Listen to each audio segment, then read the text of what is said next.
오늘 송영길 당대표가요 긴급 기자회견을 열어서 당 쇄신안을 발표했습니다. 그 현장을 직접 영상으로 함께 확인하고 오시죠. 민주당은 국민께서 요구하고 계신 자기 혁신과 기득권 내려놓기를 통해 정치의 본령, 정치의 기본으로 돌아가겠습니다. 첫째, 저 송영길은 다음 총선에 출마하지 않겠습니다. 둘째, 종로, 안성, 청주, 상당구 3곳의 보궐선거에 더불어민주당은 후보를 공천하지 않겠습니다. 국민의 상식과 원칙에 따른 공당의 책임입니다. 정치적 유불리를 떠나 국민의 뜻을 받아 책임 정치라는 정도를 지키겠습니다. 공천 포기는 당장 아픈 결정이지만 우리 민주당이 책임 정당으로 한 단계 성장하는 계기가 될 것입니다. 네, 확인하셨습니다. 재보궐선거 5곳 중에 3곳에 무공천을 하겠다. 그리고 송영길 당대표 역시 다음 총선에 불출마하겠다. 마지막으로 2030 이번 지선에서 청년들 대폭으로 늘리겠다. 3가지 발표했는데 지금 민주당 입장에서는 상당히 위기 상황입니다. 아무것도 안 할 수 없는 상황인 거잖아요. 쇄신안 좀 평가해 주시죠. 제가 보기엔 2가지로 나눠서 보면 무공천 있죠. 이거는 이게 당헌에 있는 당연한 겁니다. 원래 당헌에 보면 이게 중대한 잘못으로 본인들 잘못으로 할 때는 이게 공천 안 한다고 돼 있는데 이걸 무리하게 이번에 서울시장 그다음에 부산시장이 공천했잖아요. 그때 뭐 당원들 의사 묻는다고 하면서 당원 투표도 아니게 그게 바로 이제 꼼수였는 거예요. 따라서 이게 뭐 3곳의 무공천은 원래 당헌대로 가는 거지 대단하게 뭐 특별한 결단이다 이렇게 평가하기 어렵고 오히려 이번에 서울 부산 공천한 게 잘못이다 이렇게 평가하고요. 그다음에 2번째 송영길 대표가 불출마도 마찬가지예요. 지금 이게 민주당에 보면 3선 이상은 동일 지역에 출마를 못한다. 이런 개혁안까지 나와 있습니다. 지금 이게 송영길 대표가 몇 선입니까? 이미 3선 넘잖아요. 따라서 어차피 이게 동일 지역에 못 나가는 거예요. 그래서 저는 이게 불출마가 3선 이상도 못 나가는데 송영길 의원은 제가 알기로 4선인가 아마 그럴 거예요. 더 당연히 이게 출마가 동일 지역에는 어려운 이런 상황에서 본인에게 마치 대단한 희생인 것처럼 저는 꾸민 거다. 이렇게 보고요. 마지막 하나 우려하는 게 오히려 이번 총선에는 민주당 간판보다 무소속 간판이 좋을 수가 있어요. 그렇다면 이게 만약에 친민주당 성향의 후보 한 명을 무소속으로 내서 그걸 이게 지원해가지고 새누리당, 국민의힘하고 이게 붙는 있잖아요. 이게 꼼수 공천이 될 수도 있거든요. 왜? 당선되면 바로 민주당 입당할 수가 있잖아요. 오히려 국민들은 그걸 경계해야 된다.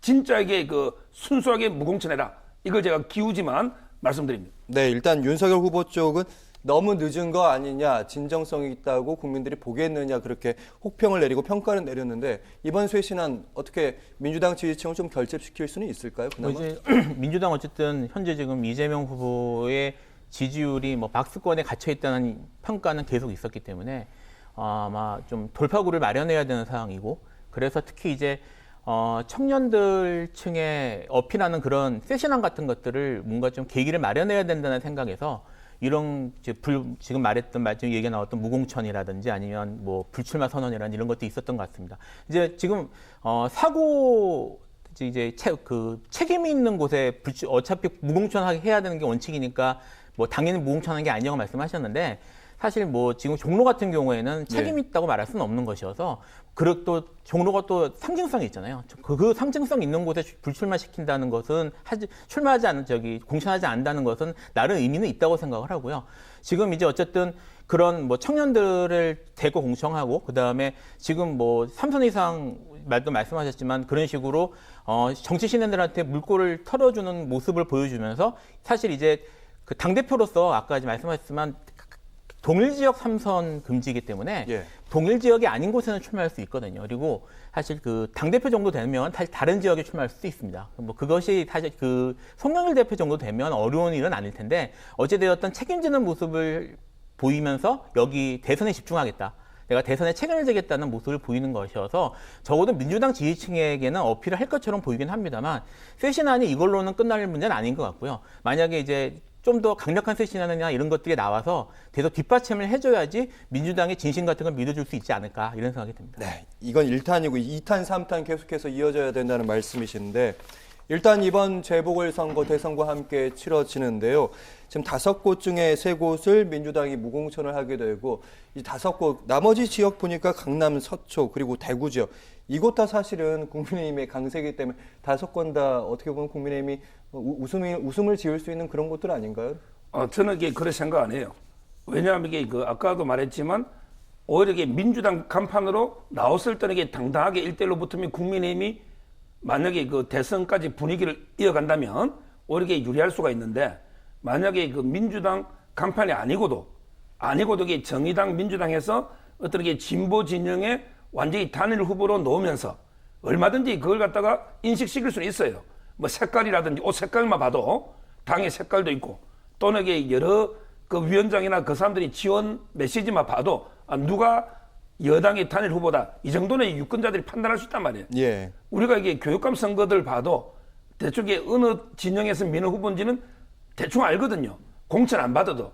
따라서 저는 그런 식으로 나왔을 때 오히려 이게 만만치 않다. 민주당 책임론이나 정권 심판론은 비껴가면서 오히려 이게 단일 후보로 나왔을 때 저는 무소속 후보하고 국민의힘 후보가 치열한 경쟁을 벌이기 때문에 누가 유리할지는 어렵다. 제 판단하기를 봅니다. 네. 사실 다른 곳은 모르겠는데 종로는 이제 민주당에서 오랫동안 텃밭을 가까운 그 종로구청장이 이번에 무소속으로 출마라도 하겠다 그 전부터 계속해서 입장을 밝혀온 부분이라 서정욱 변호사께서 말씀하셨던 꼼수 공천이 일어나는 거 아니야 이런 지적이 일리가 없는 건 아니거든요. 꼼수라고 말하기 좀 어렵고요. 먼저 본인이 무소속으로 나겠다는 것을 이건 이제 사실 공무담임권은 헌법상 권리기 때문에 자기가 출마하겠다는 걸 막을 수는 없습니다. 근데 이제 당 입장에서는 뭐 출마하지 마라, 뭐 자기 당도 아닌데 무소속으로 출마하는 것까지 막으라고 할 수는 없는 것이고요. 지금 민주당 입장에서는 보여줄 수 있는 최선은 어쨌든 당 이름으로는 공천을 주지 않겠다 이상 할 수 없는 것이어서 거기에 대해서 진실성을 어떻게 받아들일지는 결국 국민들이 판단할 문제일 것 같습니다. 네. 자, 오늘 송 대표의 기자회견 중에 또 하나 이목을 모은 구절이 있는데요. 윤석열 후보에 대한 언급입니다. 직접 영상으로 함께 확인하시죠. 윤석열 후보는 우리 민주당 정부의 어두운 유산입니다. 우리의 오만과 내로남불의 반사 효과입니다. 반성합니다. 정권 교체를 넘어 스스로 기득권을 타파해 정치 교체를 이루겠습니다. 여야를 넘어 검찰 동우회, 운동권 동우회 기득권을 타파하는 새로운 정치 시대로 앞으로 제대로 이재명과 함께 나아가겠습니다.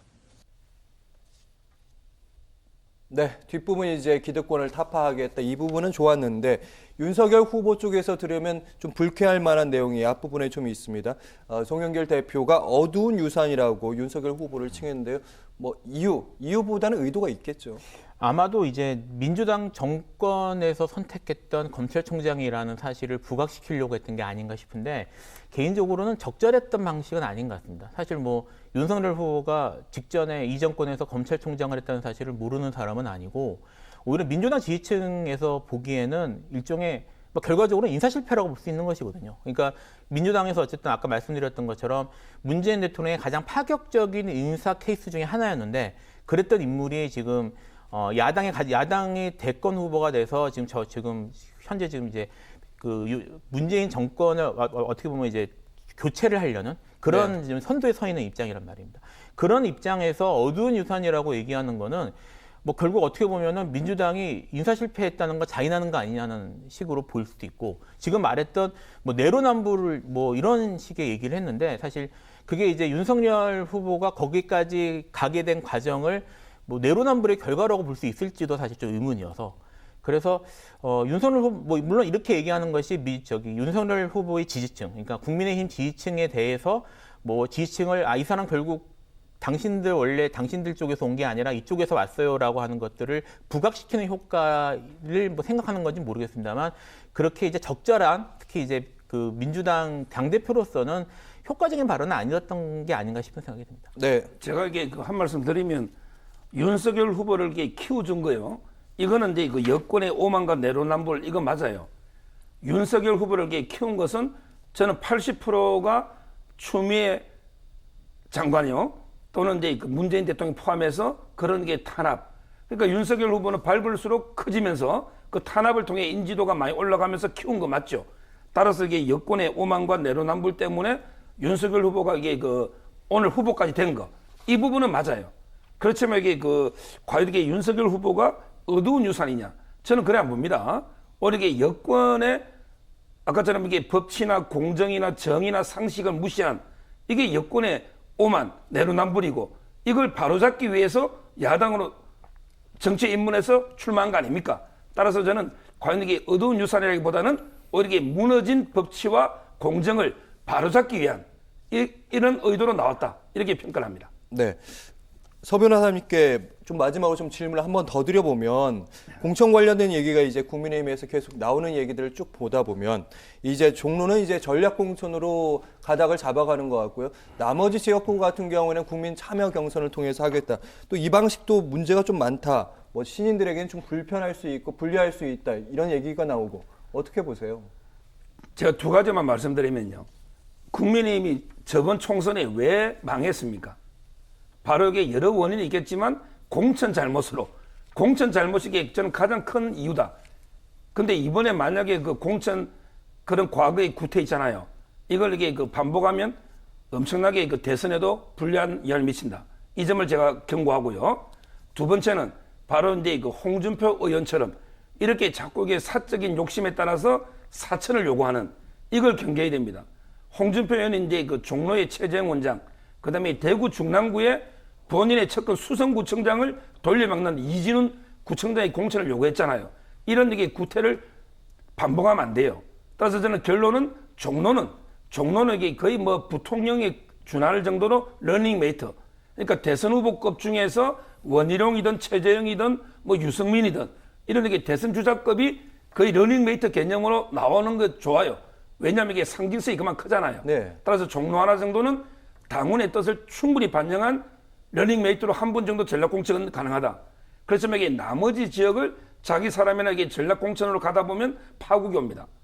이미 각 지역마다 제가 보기에 10손가락, 10발가락으로도 못 살릴 정도로 이번에 20, 30명 치열합니다. 이상이 엄청나게 지금 뛰고 있습니다.